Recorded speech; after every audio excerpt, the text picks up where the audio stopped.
اعوذ باللہ من الشیطان الرجیم بسم اللہ الرحمن الرحیم الحمد لأہلہ والسلام علی اہلہا۔ امام معصوم کا فرمان ہے لکل شیء ربیع وربیع القرآن شہر رمضان۔ ہر چیز کے لیے ایک بہار کا موسم ہوا کرتا ہے اور قرآن کریم کے لیے موسم بہار ماہ مبارک رمضان ہے۔ ماہ مبارک رمضان کی ان بابرکت ساعتوں کو مزید بابرکت بنانے کے لیے قرآنی سلسلہ ربیع القرآن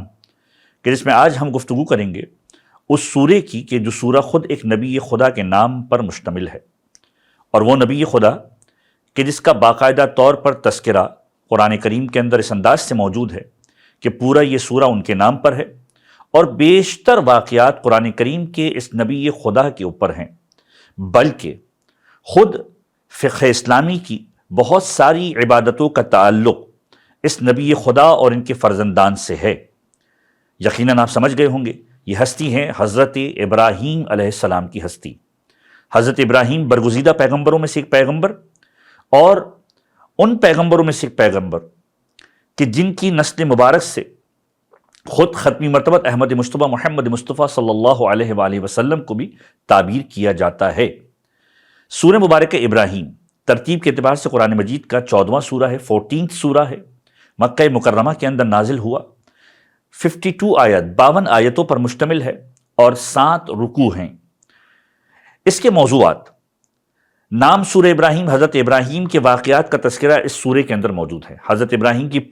پوری بایوگرافی اس کے اندر ڈسکس ہوئی۔ موضوعات کے اندر ابتدا ہی پروردگار عالم اس پیغام سے دے رہا ہے جو توحید کا پیغام ہے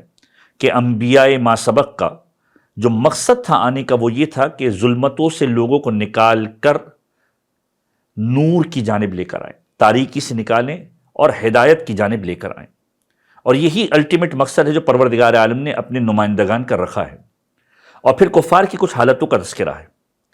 کہ کفار کچھ ایسے کفار ہیں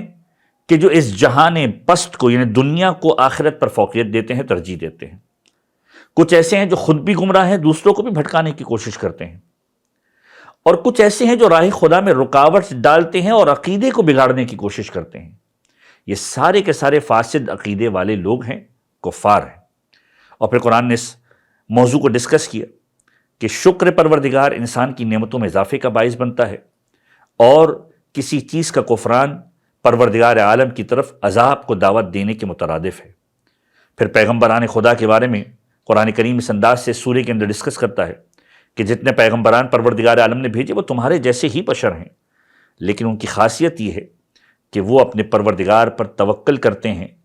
اور حقیقی توکل انبیاء کے کردار میں تمہیں نظر آئے گا۔ پھر شجر طیبہ اور شجر خبیثہ، ان دونوں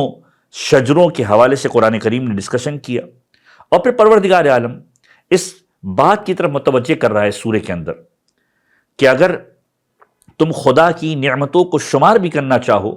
تو شمار نہیں کر سکتے، خدا نے اتنی نعمتیں تمہیں عطا کی ہیں۔ اور پھر اہم ترین موضوع، اور جو اس سورے کا واقعاً اگر کہا جائے کہ کانٹینٹ ہے، وہ ہے حضرت ابراہیم کے حالات۔ حضرت ابراہیم کی ولادت، نمرود کا زمانہ ہے، اور نمرود کے زمانے میں لوگوں نے پیشن گوئی کی ہے کہ ایک ایسا بچہ پیدا ہوگا جو تمہاری حکومت کو لپیٹ دے گا۔ مادر ابراہیم کا پہاڑ کے اندر، غار کے اندر جا کر ولادت کے وقت موجود ہونا، اور پھر غار کے دہانے کو بند کر دینا، 15 مہینے تک اسی انداز سے اپنے بچے کی حفاظت کرنا، اور پھر حضرت ابراہیم کو ان کے بابا کے پاس لے کر آنا، اور پھر حضرت ابراہیم کی تبلیغ کا انداز، بچپنے سے بتوں کو نہ ماننا، اپنی دلیلوں کو قائم کرنا۔ یہ سورج تو غروب ہو جائے گا، یہ خدا نہیں ہے، ستارے یہ غروب ہو جائیں گے، یہ خدا نہیں ہے، یہ بت جو خود کچھ نہیں کر سکتی، یہ خدا نہیں ہے۔ بتوں کو توڑنا، ابراہیم بت شکن، خود قرآن کریم کی یہ اصطلاحیں ہیں جو ہم اپنے معاشرے کے اندر سنتے ہیں۔ اور پھر حضرت ابراہیم کے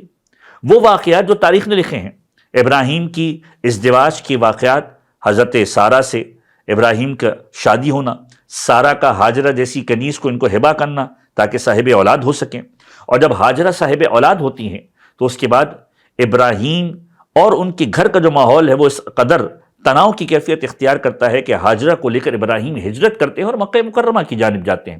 یہ سارے کے سارے واقعات، اور خود حضرت اسماعیل کی قربانی، مکہ مکرمہ کا ماحول، یہ سارے کے سارے موضوعات سورہ مبارکہ ابراہیم کے اندر ڈسکس ہوئے۔ امام جعفر صادق علیہ السلام فرماتے ہیں